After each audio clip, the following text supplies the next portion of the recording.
కాంగ్రెస్ ప్రభుత్వంపై మాజీ మంత్రి శ్రీనివాస్ గౌడ్ ఫైర్ అయ్యారు. కాంగ్రెస్ ప్రభుత్వం ఇచ్చిన హామీ నమ్మి ఉద్యోగులు మోసపోయారన్నారు.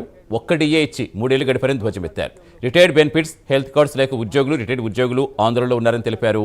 వారం రోజుల్లో రిటైర్డ్ ఉద్యోగులకు అన్ని రకాల వైద్య సేవలు అందేలా హెల్త్ కార్డ్స్ ఇవ్వాలని డిమాండ్ చేశారు.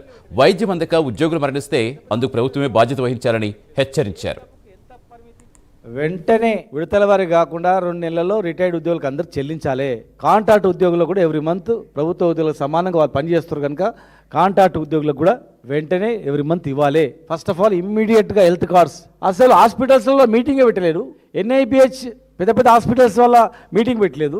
ఏ జబ్బుకు ఎంత పరిమితి, మీరు ఎంత ఇస్తారు, మేము ఎంత ఇవ్వాలి, క్యాష్లెస్ ట్రీట్మెంట్ ఎన్ని లక్షలైనా సరే ఒక ఉద్యోగికి ఆరోగ్యం బాగాలేకపోతే ఎన్ని లక్షలు అయితే సరే పెట్టుకునేటట్లు ఏ జబ్బుకి ఎంత వైద్యం అనేది అగ్రిమెంట్ చేసుకోవాలి కదా. ఒక్క జబ్బుకు అగ్రిమెంట్ కాలేదు. ఒక్కరి హాస్పిటల్ పోతే ఈహెచ్ఎస్ కింద అంటే వాటి చూస్తారు అట్లా మొక్కలు హాస్పిటల్ యాజమాన్యం.